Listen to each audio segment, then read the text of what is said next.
All right, welcome to Now This Is Podcasting. I'm your host, Connor, and I'm here once again with a special guest. Kiefer's here, and we're going to talk about Ready Player 2. Welcome back to the podcast. What's going on, beautiful people? It's Dad by Day here. Yeah, another, our second installment in our collaboration of our two channels. I'm very excited. So, like I said, talking about Ready Player 2, which is the sequel to Ernest Cline's Ready Player 1. Oh, sorry, I threw up a little bit. This was released in 2022. Ready Player 2 features all of our favorite characters like Wade, Artemis, H, and the Asian character. Cline continues his 80s nostalgia extravaganza, this time with a twist. He has pop culture references from other decades. The next door neighbor. Including The Matrix and two others. If you've listened to our review on Ready Player 1, you won't be very surprised with what we have to say about this one. It suffers from a lot of the same problems, like the narrative, its writing style, character development, and world building. So yeah, let's get first impressions out. What do you think of this book, Kiefer?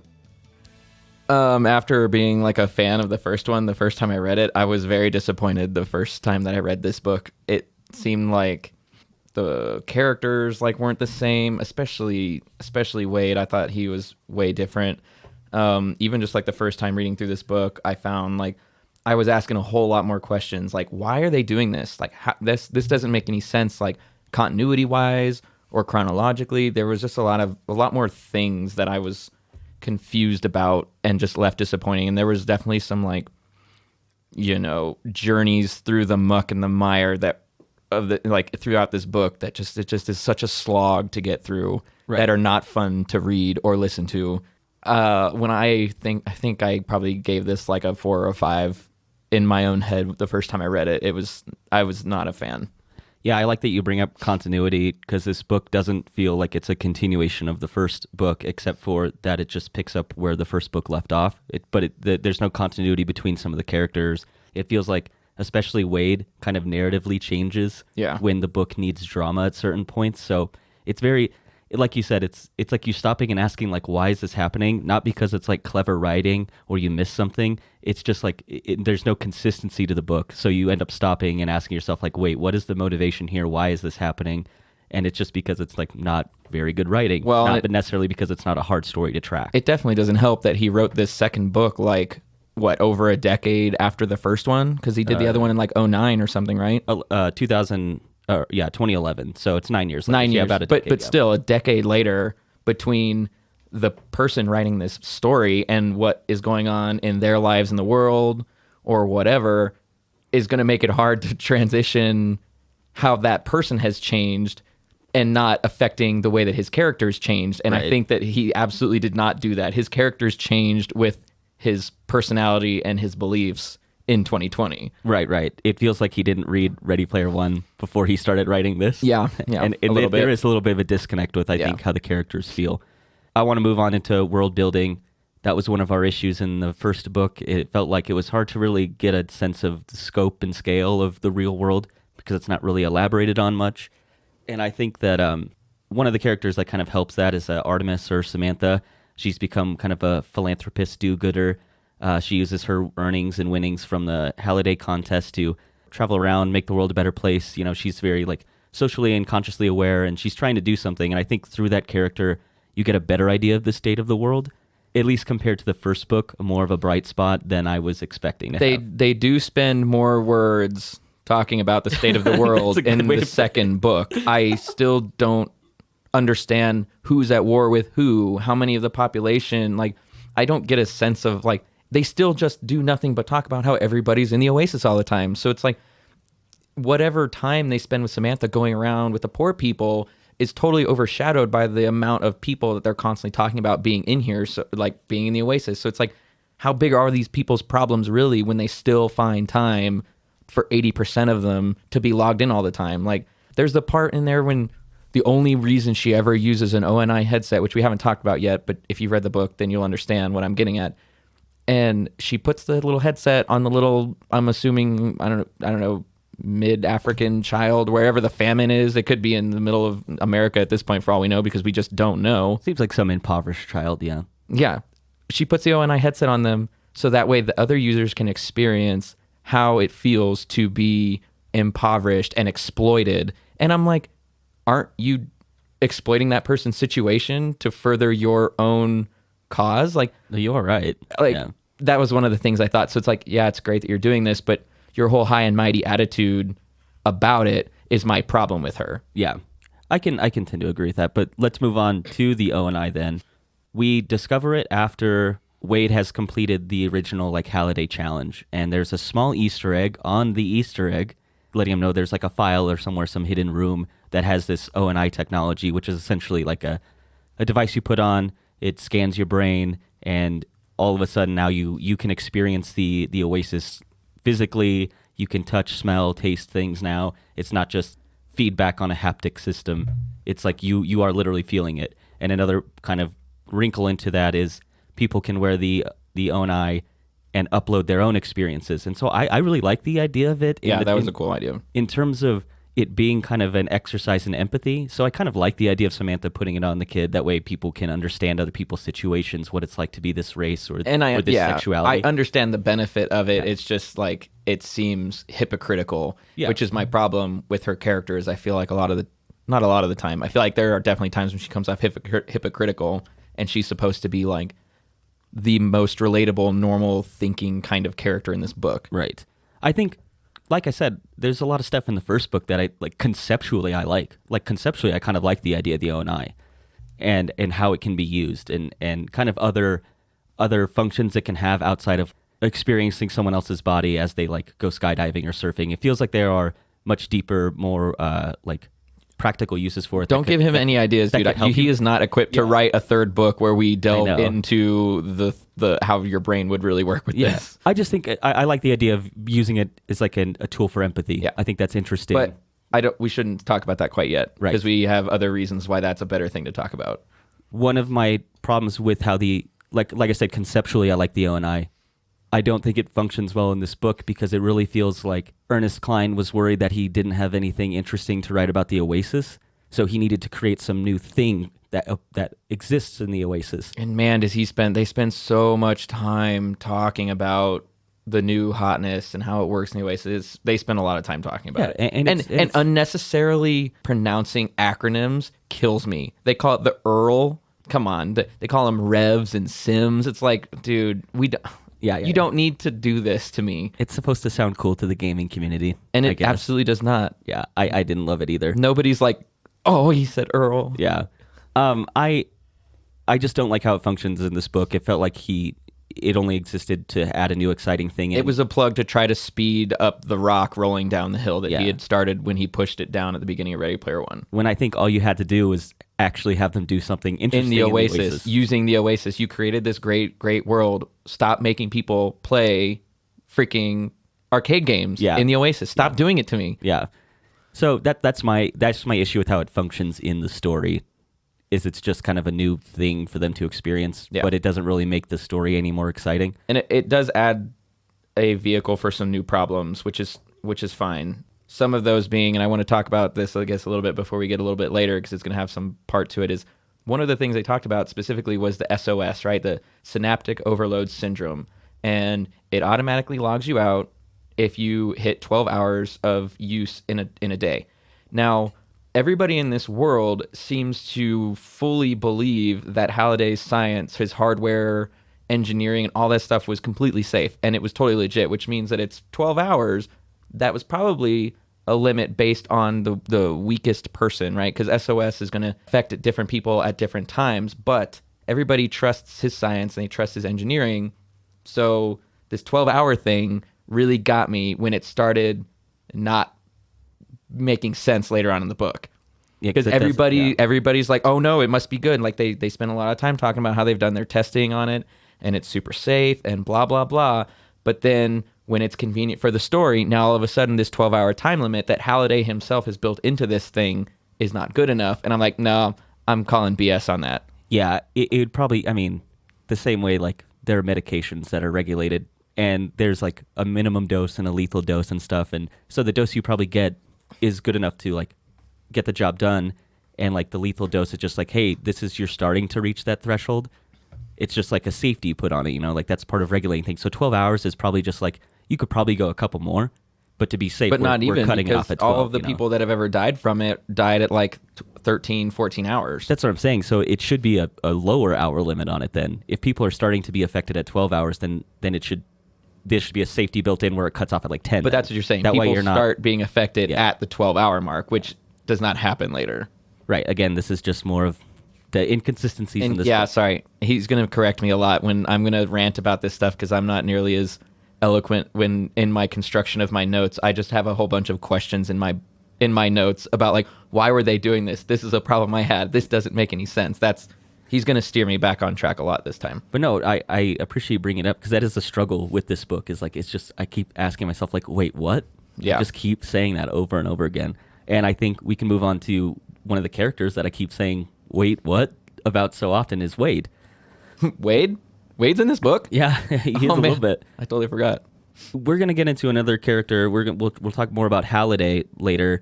But I think Wade is really supposed to meant to kind of mirror Halliday in this book. They both kind of start out as like these beloved heroes. You know, one is the creator of the Oasis. One is the boy who like stopped IOI, but he keeps the Oasis like available and attainable for everyone instead of it being like corporatized and everything like that. So he's like a hero, and he has this big kind of fall from grace where he's acting out on social media and he starts being very creepy with these robes, and he's using them in a really gross way to kind of invade people's privacy. He's no longer like very kind to Samantha. Like his character is totally different than the way he is from the first book. And again, it's not like earned. It's not revealed in a nuanced way to make me feel like, oh, like what an interesting reveal that Wade, maybe he wasn't as good as we thought he was. No, they just wrote him and had him start doing terrible stuff that any person would be like, oh yeah, dude, you turn into kind of a douchebag. But not even him just acting poorly. It's his character throughout the whole process and how he participates in all of the challenges as we go. Like he was smart, he was thoughtful, he was self-sufficient, he was careful, he was able to find a problem and plan around it. Like he planned that whole heist from IOI in the first one. He doesn't do anything to that level of complexity this second book. Like he is not thoughtful. He is rash. He is selfish. He doesn't think before he speaks. He has so many opposite qualities of what his original character had, and I think that speaks to what I said earlier when it's like, dude, there was a decade between who you were when you wrote the first book and who you were when you wrote the second book. Your characters can't reflect that. No, because and they absolutely do. I think it's only a few years have passed since the completing of the challenge, the releasing of the ONI. The second book starts. That's right when the first one ends. The second challenge starts 3 years after they release the ONI because the ONI needed to get to a certain usage limit before the challenge revealed itself. That's what I'm saying. So there's the story kind of spans 3 years from the first book to this book. There shouldn't be that much of a change. But a lot of the dumb stuff that he did happened at the very beginning when he was first in charge, like when he went around killing all the trolls or whatever with his robes. Like a lot of the bad stuff happened at the beginning when Samantha broke up with him. That's at the beginning. Like it's funny you talked about in our review of Ready Player One. Like, what if a toxic COD player got the robes and won the contest? They would do exactly what he did. They would do exactly what they did. I'm gonna like go invisible, or I'm gonna reveal myself, kill you just long enough to teabag your head. Yeah. And then I'm going to go invisible and teleport somebody else. But yeah, it's an odd turn for his character. Another thing that was a big part of his character in the first book is like you said, his self-sufficiency. And even he had like no money, no resources, and he still managed to like crack some of these clues and complete some challenges. In this book, he can't figure out how to complete a challenge, and he resorts to just throwing money at it by having like a $1 billion reward for anyone who can give him a good clue.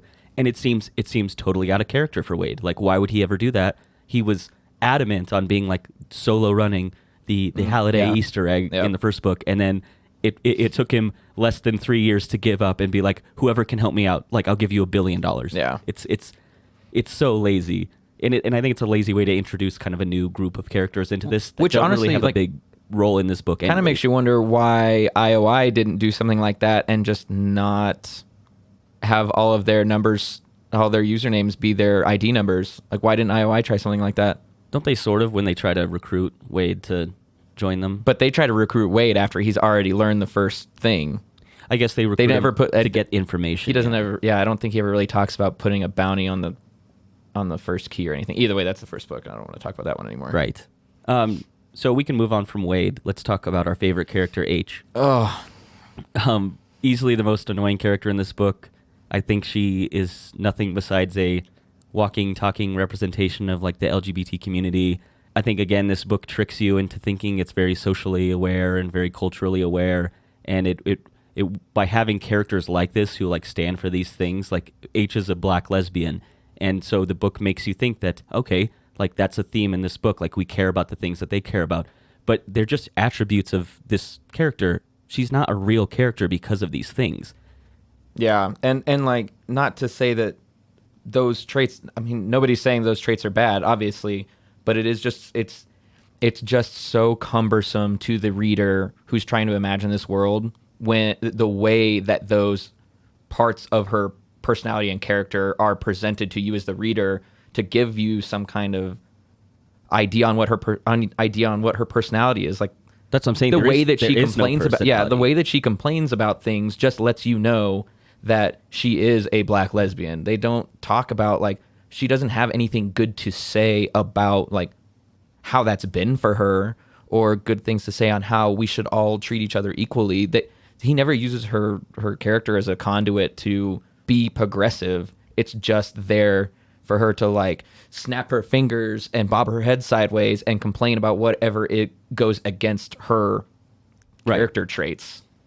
No, I think you hit the nail on the head. That nothing, we're just told that that's a part of who she is, but nothing is explored beyond that. And so I'm just like, cool, like black lesbian in your book. My favorite. I haven't gotten anything out of this character though. One of the silliest ways that I think he uses that is when he's describing how each one of the 4 remaining high five are using their fortunes to like better the world later on. Yeah. And he talks about how she's using her money to set up like LGBTQ shelters. Right. And that's all that he writes about what he's doing or what she's doing for the world. And I'm like, dude, you know that that's like a % maybe of your 10 billion person planet? Like, that's as far as you're gonna go. You're only gonna help the LGBTQs like get a place to stay, and that's great and all, but that's a drop in the bucket. Like, you're not really helping the problem. Like I said, I appreciate the altruistic nature of, I think, everyone in the high five except for Wade, because he's kind of the only one not really doing as much as the other ones. Yeah. But again, it's all just very surface level. It's just,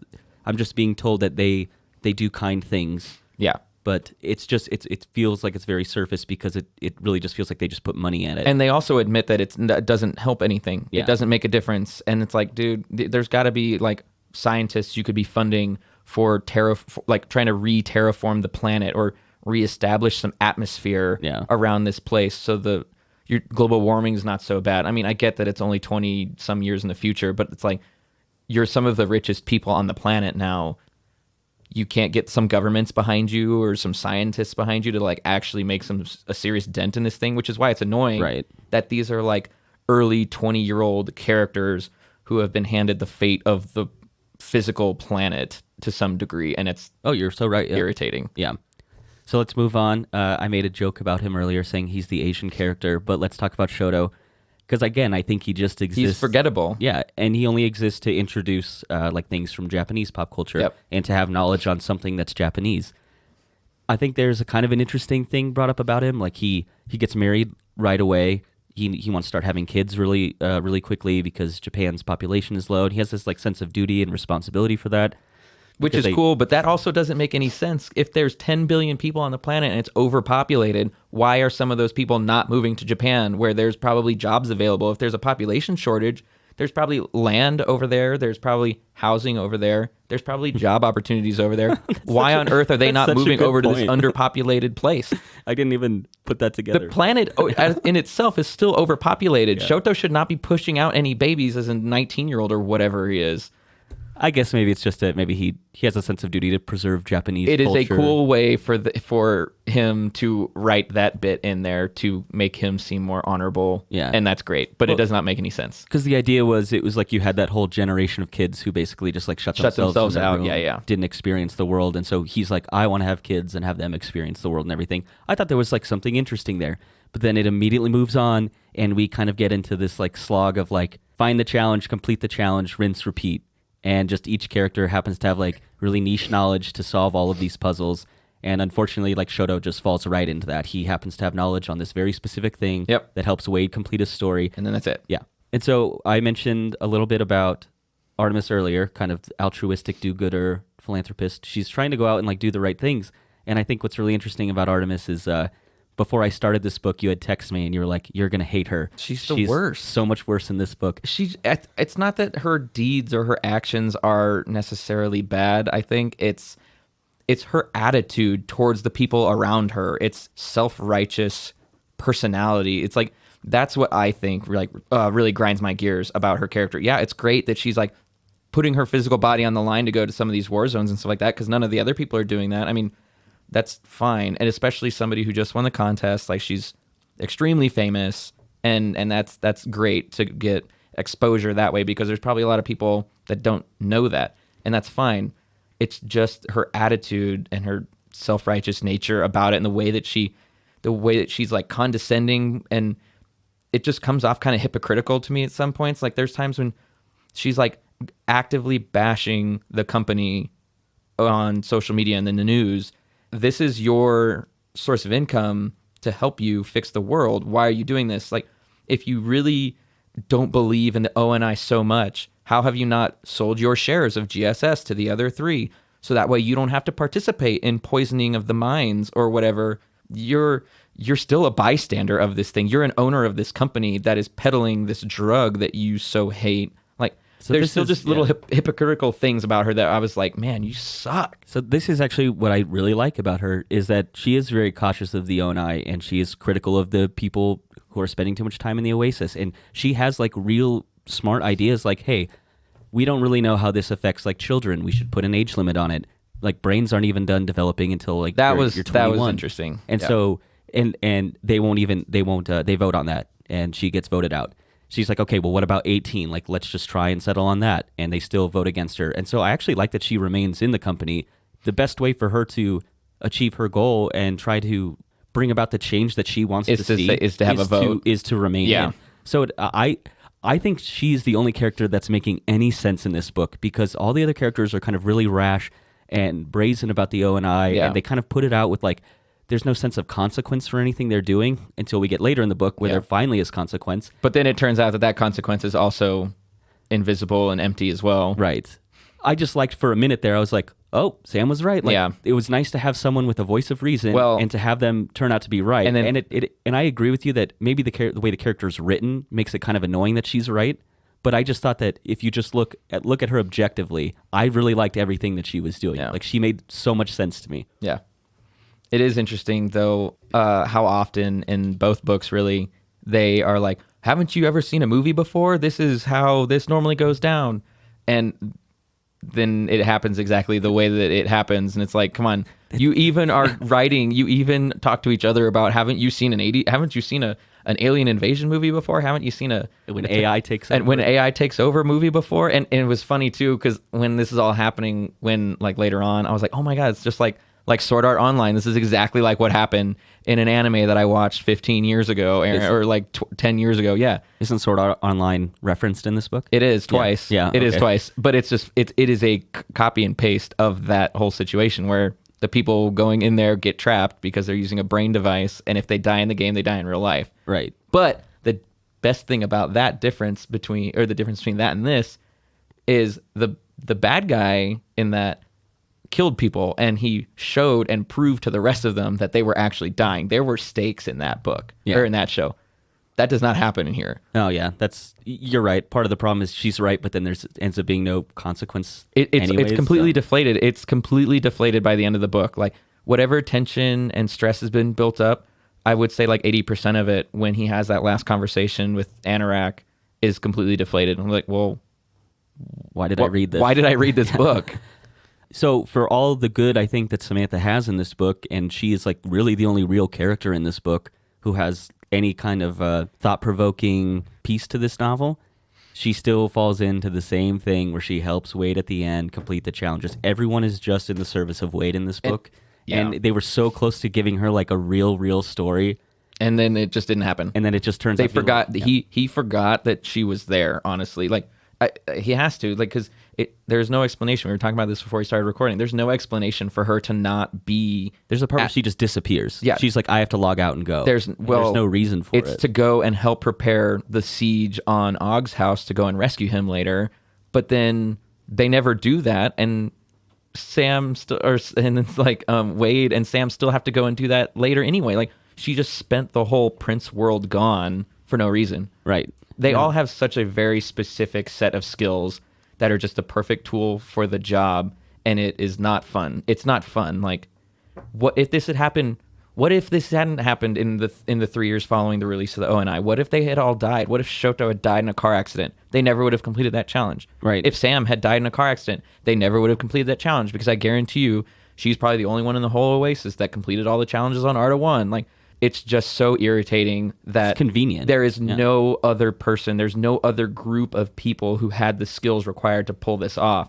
And that's like, it just makes it convenient, and it makes it like a child thought of it. Right. Let's talk about other groups that get introduced. Let's talk about Lohengrin and the Low Five. There isn't really much about the whole Low Five. No. But Lohengrin, I thought it was going to be cool, like have a new character, maybe a new love interest for Wade. And just like, as fast as she shows up, what happens? She's just gone. She's just gone again. And I was like, cool, a new character playing a major role. And I thought that there were also interesting concepts explored with her character, because it turns out she's trans. Yeah, she was it designated male at birth or whatever is what he says when he like cyber stalks her.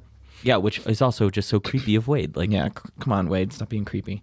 The one thing that disappoints me about extra characters that get added to this book, though, are the people like Sun Wukong, right? Sun Wukong's the Monkey King from Chinese mythology. And guess what Sun Wukong looks like? Just like Sun Wukong. You have this domain where you can be anything you want. Why wouldn't you make something else up? Why do you... Every single other character in this game is copying something that's already been thought of in the past. You know, like... There's like the Billie Jean character or whatever. I guess so the Sun Wukong's the one I can pull up the easiest. It's like, instead of you thinking up your own thing, you're going to have this person just duplicate something that was in the past. And it just seems lazy to me. Like, you could be whatever you want to be, but no, I'm just going to be this thing that somebody thought of 2,000 years ago. It just seems lazy to me. And that is Ernest Cline's writing style. He does not have original ideas. He doesn't know how to. He picks at other people's art, other people's novels, other people's films, and then tries to mash them into his own book. But he's not original at all. And like, that's a perfect example of it. And we'll get into more of that when we kind of get into some of the challenges and the worlds we go to. But this guy he does not know how to write anything besides kind of copy paste from other people's work. And yeah, like you wrote like Sword Art Online. Like you said, that's essentially the same story we're going through here. Basically, there's just challenges, but there were challenges in there too. So yeah, we didn't really talk about Halliday in the first one, but yeah, he's the creator of the Oasis. He started making video games with Ogg. They founded GSS, and then he ended up creating the Oasis. And then obviously, like, that was a huge thing for the world and the gaming community as a whole. And we didn't explore him a ton in our first review, besides the fact that he's kind of revered, beloved nerd who created this amazing thing for the world that people really love. And like worshipped by people. Like Wade basically, like he writes this book called Anorak's Almanac, and it's essentially like the Halliday's Bible. It's got little quotes from him, and it's written out in chapter and verse format, and it's like what they thought had some clues or whatever for the first book. But yeah, I mean, people really, he paints him as like, yeah, basically like worshipped by people in the nerd first god. One. Yeah, like, absolutely. And that's I think that's fine to have a character that really doesn't exist a ton in the first book, and to have basically just like kids and their perception of him. I think it's fine to have like kind of this like beloved character. But then I said I kind of compare him and Wade as kind of mirroring each other. There's a big reveal that Halliday has been essentially a giant creep this whole time. He, I think, creates the ONI essentially to create a digital copy of Kira, who is Ogg's wife, who has passed away, who he had feelings for. He essentially is just trying to create a version of her that he can seduce and fall in love with and have in the Oasis. This is a complete departure from anything we've seen or heard about Halliday in the first book. Yeah, I mean, so to be fair, they do talk about him being very, very socially inept and awkward. So he's a brilliant game designer and a programming specialist or whatever he was, like that he was good, but they definitely talk about the flaws that he has. And But never like malicious. No. He was just weird, and I'm sure that he thought at the beginning, when he really probably believed that he could make himself a copy that would love him. Kira's like, yeah, when he found out that the copy he made of me was just as in love with Og as the day he scanned my brain, like he realized what he had done.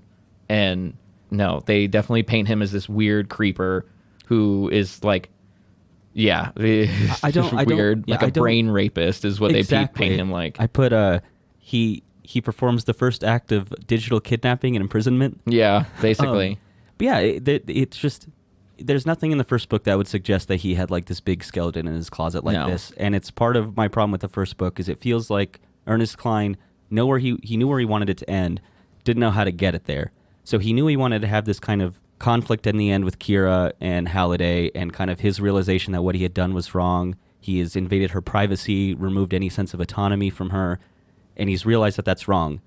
And his redemption is to create a challenge to then put the responsibility on someone else to absolve him of his sin. There is no redemption arc for him, so he's this great guy, and then they paint him like this huge villain, this just super cyber rapist to Kira, and then the redemption is to creating the contest so somebody else can choose whether he was right or wrong. That's not good. That's not a redemption That's story. not good. Yeah. No, he's still a creeper. Yeah. I'm just going to do the best with this new technology as I can and hold on to it for a while because humanity's not ready. Like, you're still a creeper. There's no redemption in there. So what, you told the digital version of the human being you copied that you were sorry? Like, that's not good enough, dude. That's not good enough of a redemption. His change from who he is in the first book to who he is in this, it's not earned. Yeah. And it's not clever. I don't get anything out of it except that I feel like there's just no continuity between these characters, which is unfortunate. There was a little bit of mystery in trying to figure out like how he was getting these, because for the first little while I was like, man, does he really know her this well that he was like programming these things? Like created It didn't occur to me until like later that he had actually scanned her. Oh, yeah. Okay. I did have one thing that I wanted to try to flesh out real fast. Why on earth didn't Halliday try to fix the planet? He had the money before Wade and all the rest of them did. He actually had it all. It wasn't split up 4 ways. So why on earth did he not try to fix the planet? Because he doesn't care. I think there's quotes from him saying that he doesn't find the real world to be a very interesting place. Well, that he likes being in a video game. And that's true. He just doesn't care. Well, when the planet's dead, nobody's going to be around to be in your stupid video game, genius. Yeah, no, he's not. But like you said, like he is socially inept. Yeah. He doesn't pick up on those cues, and so it kind of makes sense that, I guess in a little way, it's maybe kind of altruistic of him to be aware that like, hey, I don't have like the bandwidth to solve these problems. So when I die, hopefully someone else who does care will take over and use this fortune and these means to do the right thing. It seems odd that you would have a socially inept person be so self-aware, though. Yeah, you're right. I don't, again, this isn't a good book, so I'm trying to fix problems that I know exist. Oh, and I'm trying to bring up every problem I can. And the only way I just need to go through the rationale in my own head to try and solve like my problems with the book, because otherwise it's totally unreadable. It doesn't make any sense. Yeah. If I can't go through and try to figure out like, okay, maybe he was like this. Yeah. How do I make up my own reason to fix Ernest Cline's problems? Sure. You know? Ooh, that's nice. So let's move on to, I think, kind of the last big character we want to introduce is Anorak, which is a AI digital version of Halliday, who we've been introduced to in the first book. He's like a non-playable character who kind of shows up, and he still has those like powerful robes that he ends up transferring over to Wade after the completion of the contest. Yeah, so he's essentially Halliday's NPC that was given certain programming and instructions and ways to act in the event that he died. And there comes to be that part right after he gives Wade the robes and all the juice, and he wins the egg, where he was supposed to delete himself, and he just decided he didn't want to do that. In that split second, he says, I just didn't do that. And that is literally all the explanation we get. It's not like any cool, even just like techno babble. There was a bug in his program. He was like, no, I as this AI just chose not to do that, and there the third tier of AI was born. It's like, no, that's not how programming works, dude. It was just so convenient. He's just like, I just didn't feel like being dead. Yeah. And then I stayed alive, and that was it. And now I'm here. Now I'm the villain, which also you didn't need to be there, guy. You could have just asked for help. Yeah, so that's one of my big problems with him is he ends up kind of showing up as this big threat. He's holding a huge population of the world as hostages, and he basically says he has the means to destroy them all and kill them all because he's uploaded kind of this malware into the Oasis and into the O&I headsets. But then it all kind of turns out that this character has no teeth. He was never going to do it. He always had these safeties in place to not really allow it to happen. He admits at the very end that he was never going to do that. Everyone's just in this comfortable sleep-like state. It's like, wait, so who was the bad guy this whole time? Why on earth was I limited to this time constraint? There's so many things too that character does that don't make any sense. Like, you know who the real bad guy is in this? Ernest Cline. The real enemy in this book is toxic masculinity. Yeah, and common sense. Because that's what Wade represents, and it's what Halliday represents. Yeah. And I think if you really try to piece it out, like that's the real message. That's to what this I'm saying, book. dude.